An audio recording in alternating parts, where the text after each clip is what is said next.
నమస్కారం. ప్రభుత్వ ఉద్యోగులు, పెన్షనర్లు, ఉపాధ్యాయులకు సంబంధించిన ప్రతి అప్డేట్, ఉద్యోగులు, పెన్షన్‌లకు సంబంధించిన సమస్యల పట్ల అవగాహన కోసం వీడియోస్ అయితే వస్తుంటాయి. తప్పకుండా సబ్స్క్రైబ్ చేసుకోండి. వీడియోస్ అయితే లైక్ చేస్తూ ఉండండి.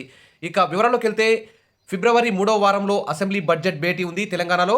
మరి ఉద్యోగులు, పెన్షనర్లు, ఉపాధ్యాయులందరైతే పెండింగ్‌లో ఉన్న 4 డీఏల కోసం, అదేవిధంగా పీఆర్సీ కమిషన్ ఏర్పాటు కోసం, ఇంకా పెండింగ్‌లో ఉన్న ఇతర జీపీఎఫ్ గాని, surrender leave bills, medical reimbursement bills, ఈ విధంగా ఎంప్లాయీస్ హెల్త్ కార్డ్ సంబంధించి గాని దాదాపు 2 ఏళ్లుగా ఎదురు చూస్తున్నారు.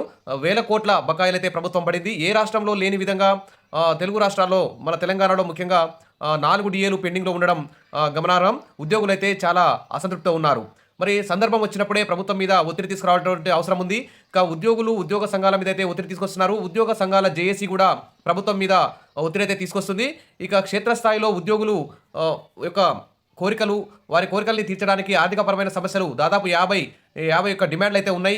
ఆర్థికేతర అంశాలు అన్నీ కలిసి వీటన్నిటిని బడ్జెట్‌లోపు పరిష్కరించి ఉగాది కానుకగా ఉద్యోగులందరినీ సంతృప్తి చేస్తారని చెప్పేసి ఇక సర్పంచ్ ఎలక్షన్స్ కూడా రాబోతున్నాయి. ఈ సందర్భంగానే మరి ఉద్యోగ సంఘాల జేఏసీ ప్రభుత్వం మీద ఒత్తిడి తీసుకోవాల్సిన అవసరం ఉంది. ఇక్కడ చూస్తే బట్టి విక్రమార్కతో ఉద్యోగ సంఘాల భేటీ, పెండింగ్ సమస్యల పరిష్కారానికి డిప్యూటీ సీఎం హామీ ఇచ్చారు. ఫిబ్రవరి తొలి వారంలో క్యాబినెట్ సబ్ కమిటీ అయితే ఉద్యోగ సంఘాలతో సమావేశానికి అయితే ఏర్పాటు చేస్తామని చెప్పేసి డిప్యూటీ సీఎం బట్టి విక్రమార్క అయితే కీలక ప్రకటన అయితే చేయడం జరిగింది. ఇక ఉద్యోగుల పెండింగ్ సమస్యలు త్వరలో పరిష్కరిస్తాం. ఉద్యోగ సంఘాల నాయకులకు బట్టి విక్రమార్క హామీ, దశల వారీగా ఉద్యోగుల సమస్యలు పరిష్కరిస్తాం.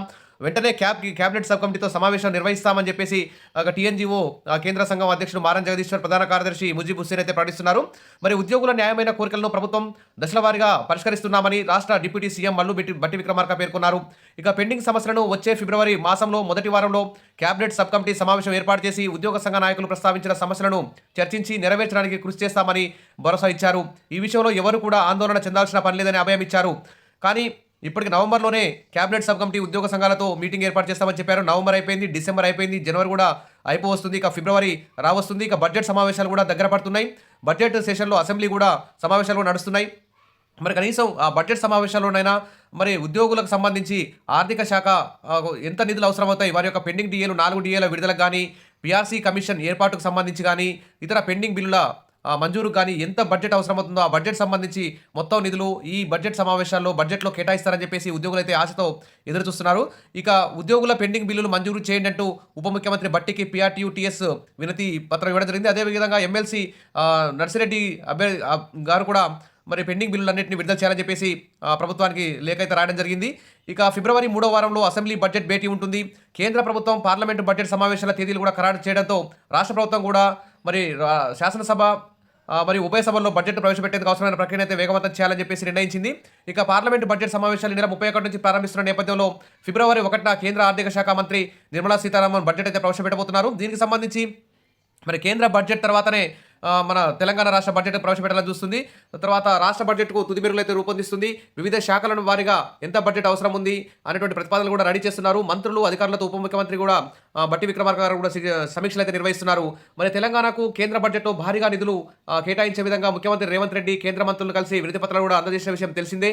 మరి రాష్ట్రానికి రావాల్సిన పన్నుల వాటా, ఇతర ఆదాయాలన్నింటినీ కూడా వెంటనే మంజూరు చేసే విధంగా కేంద్రానికి అయితే వినతి పత్రాలు ఇవ్వడం జరిగింది. భారీ ఎత్తున నిధులు కేంద్రం నుంచి రప్పించుకునే విధంగా చర్యలు అయితే తీసుకుంటున్నారు. సరే, ఏదేమైనా ఆర్థిక శాఖను పర్యవేక్షిస్తున్న డిప్యూటీ సీఎం మల్లు బట్టి విక్రమార్క శాఖల వారీగా సమావేశం నిర్వహించి ఏ శాఖలకు ఏమేమి నిధులు అవసరమైన సమాచారాన్ని అయితే సేకరించాలని ప్రతిపాదించారు. ఇప్పటికే ఆ ప్రక్రియ నడుస్తూనే ఉంది. దీన్ని బట్టి వరుస బడ్జెట్ సమీక్షలకు సిద్ధమవుతున్నట్టు సమాచారం. మరి ఈ సందర్భంగా ఉద్యోగ సంఘాల జేఏసీ ప్రభుత్వం మీద ఒత్తిడి తీసుకొచ్చి ఈ బడ్జెట్ సెషన్లోనే ఖచ్చితంగా ఈ బడ్జెట్లోనే ఉద్యోగులకు సంబంధించిన దాదాపు 10కి పైగా ఆర్థిక అంశాలు, 40కి పైగా ఆర్థికేతర అంశాలు, మొత్తం 50 అంశాలకు పైగా ఉన్న డిమాండ్లన్నింటినీ పరిష్కరించుకునే విధంగా కృషి చేస్తారని చెప్పి ఉద్యోగ జేఏసీ ఆ విధంగా ముందుకు పోతుందని చెప్పి అందరూ కూడా ఆశిస్తున్నారు. మరి ఫిబ్రవరి 1న బడ్జెట్ ప్రవేశపెడుతున్నందున 2 వారాల తర్వాత ఫిబ్రవరి 3వ వారంలో తెలంగాణ బడ్జెట్ సమావేశం నిర్వహించే అవకాశం ఉన్నట్లు ప్రభుత్వ వర్గాలు చెబుతున్నాయి. మరి శాసనసభ ఉభయ సభలను ఉద్దేశించి గవర్నర్ జిష్ణుదేవ్ వర్మ ప్రసంగిస్తారు. ఆ తర్వాత ఒక రోజు పాటు గవర్నర్ ప్రసంగానికి ధన్యవాదాలు చెప్పే తీర్మానాన్ని ముఖ్యమంత్రి రేవంత్ రెడ్డి ప్రసంగిస్తారు.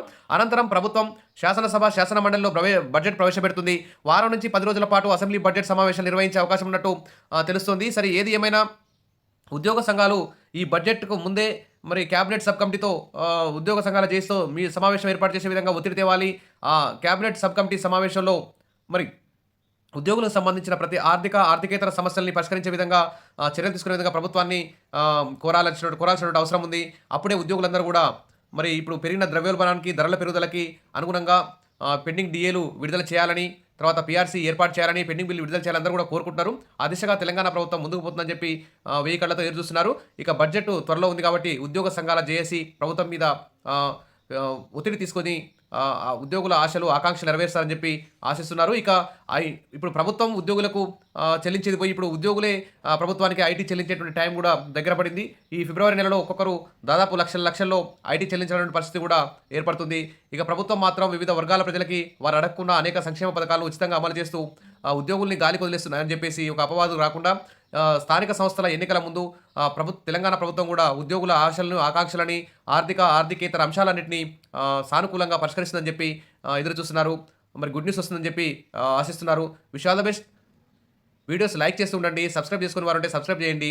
మరిన్ని అప్డేట్స్ కోసం వెయిట్ చేస్తూ ఉండండి. Thank you.